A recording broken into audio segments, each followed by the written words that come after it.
legends live among us. Don't believe me? Well, this is the Tata Punch Facelift, and it comes around 4 years after the Punch was first launched in India back in 2021. And the Punch has done something which no other car has ever done before. The Punch has dethroned Maruti Suzuki in 40 years. Yes, 4 decades to become the highest selling car here in India. Well, that is no small feat and no achievement that can go unnoticed. Want more figures? The Punch has been clocking almost 1 lakh of sales in under 6 months, averaging at around 13,000 units every month consistently. Also, the Punch has also clocked the 6 lakh sales milestone here in India, and not many cars have done it before it. In fact, it has done it some few months ago, so a 7 lakh milestone is also upcoming. Moreover, 70% of the car buyers who get the Punch are first-time car buyers. So that tells you a lot about the Punch. And this is the facelift. So let us take a look at everything good and not so good about the Punch facelift and see whether or not this is legendary. But before we go ahead, you know the drill. It's like, share, subscribe to the Car and Bike YouTube channel if you haven't already, and hit the bell icon as well so that you can be notified every time we bring out a new and informative video such as this one.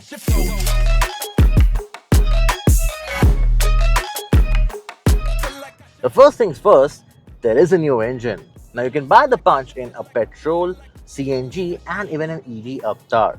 But here the newer engine is taken from the bigger sibling. It is a 1.2 liter which also powers the Nexon, which is significantly bigger and heavier than the Punch. So around 120 horsepower from this turbo petrol engine, it should sound promising here, right? But is it? Well, for the starters, the engine is pretty smooth, it is refined, but you do get that 3-cylinder whine every single time. There are vibrations that is filtered inside the cabin, especially onto the steering wheel and on the pedals. But beyond that, there's a good amount of punch, pun not intended, from this motor. You have around 120 horsepower to play with and you feel that it is a powerful engine. Sure, the refinement, it could be better, but in a small motor where the insulation or the cabin refinement isn't as good as its elder sibling, it does feel a bit wary. But apart from that, you can only have it with a manual and there's no automatic yet. Now this manual, it's as a typical manual gearbox from a Tata is. It is slightly rubbery, the clutch could be better from its spongy feeling, but trust me, it feels slightly more better than the older manual that we have driven in the Punch. The older manual was slightly lethargic, had bad throws, very rubbery feel to it, but over here it feels much better engineered than before. Coming back to the engine now, I have driven the Punch EV as my long-termer and I have daily driven it. That engine has almost similar amount of horsepower that you get over here. Now that being an EV, it has that instantaneous torque, the zero vibration, the refinement and the works of an EV. Now I expected a similar level of performance from this turbo petrol engine because yeah, it has almost the same amount of horsepower. This one is almost 200 kilograms lighter than the Punch EV, the top spec version that we have. So this one should also have that gutsy performance, and that's what I had in my mind. In reality, it does have that sprightly nature. It has the refinement, it has the delivery, the linear delivery up until say 3000 to 3500 rpm. That's when the turbo kicks in. But before that, the delivery is smooth, it's easy. You don't have to push the car a lot. It is eager to go up ahead and tackle on the traffic, be it the overtaking, and especially helped by the smaller dimension, you can actually be a bit of a menace on the road. I had no complaints from the ride quality. It is one of the best out there. In fact, after driving the Punch EV for so long, it has rewired my brain, and I think every other car could take the bad roads as good as a Punch can. The same goes with this ICE version as well. The suspension setup is fabulous. It will give you no reason to complain, be it good road, bad roads or no roads. But the steering, it is a bit slow. It takes a lot of turn in and it's not as responsive as the car could have given its demeanor. So overall, this iTurbo edition is a fabulous addition to the Punch lineup. But this iTurbo, it feels sprightly. It's a good engine to have when you want to drive enthusiastically. If you want a car which looks this good, you want a car that is compact, small, and want to have some fun behind the wheel, it's a really good engine and gearbox combination to have. Especially when you don't want an EV but want a similar level of performance, this engine is a good addition. The trade-off would be the fuel mileage, because I've been driving this car for almost 50 kilometers since morning and the indicated mileage hasn't gone to double figures yet. It's hovering between 8 and 9 kmpl, so that would be the only trade-off.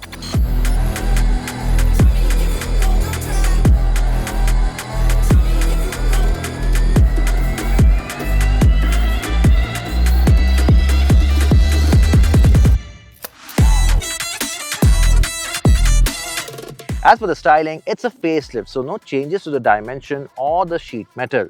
But you do get reworked LED headlamps and tail lamps, both of which are housed in the same shape. It's just the design which has been revised to look fresh. There are 4 new color options, a new alloy wheel design and a redesigned tailgate. That's all the changes on the exterior, but the design, it feels fresh. The sleek LED daytime running lights, it looks more modern. The Punch already had a very radical styling some 3 to 4 years ago when it came out. It had a unique proportion that looked butch in compact footprint and had an identity of its own.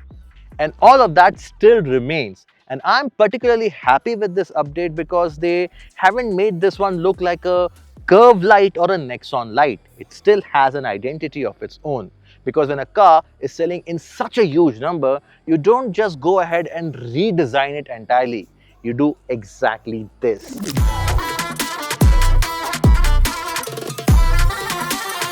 And same goes for the interior, because not a lot has changed over here, but what has changed, it feels fresh. There are elements from the Punch EV over here, like the center console with the phygital buttons, but the touchscreen is new and has a blue hue instead of green. There's also a new Tata steering wheel which we have seen on all the Tata cars and are familiar with now. But behind it is an all-new, all-digital driver's display, which is a huge step forward compared to the outgoing semi-analog unit. Coming back to the 10.25-inch touchscreen, which is now larger, sharper and far more intuitive, it also supports wireless Android Auto and Apple CarPlay, which weren't offered in a standard Punch before. And this brings it up to speed with what buyers expect today. As for the space and practicality, there are no changes in that aspect. But the seats here now offer good dual-tone upholstery, which is very likable. And the seats also get added support for under thigh that should aid in spending long hours in. It's taken from the Ultros facelift and we were pretty happy spending long hours in the Ultros. The same should work in the Punch as well. As I said earlier, not a lot has changed inside this cabin and it need not change radically because it works bloody brilliantly for all the buyers.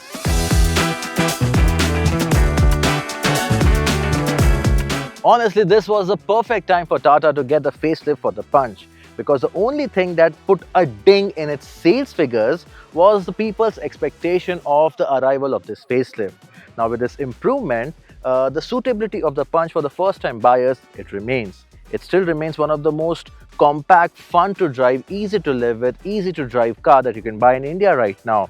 It's also safe, confidence inspiring, and this iTurbo version, it's oh so fun to drive. Sure, the sales figures of this powertrain or the iTurbo version, it remains to be seen, because in India, people don't want their small car to have a small fuel efficiency, which is the case with this one. However, the CNG version, it's still strong, it still sells, and it will be a favorite among the people.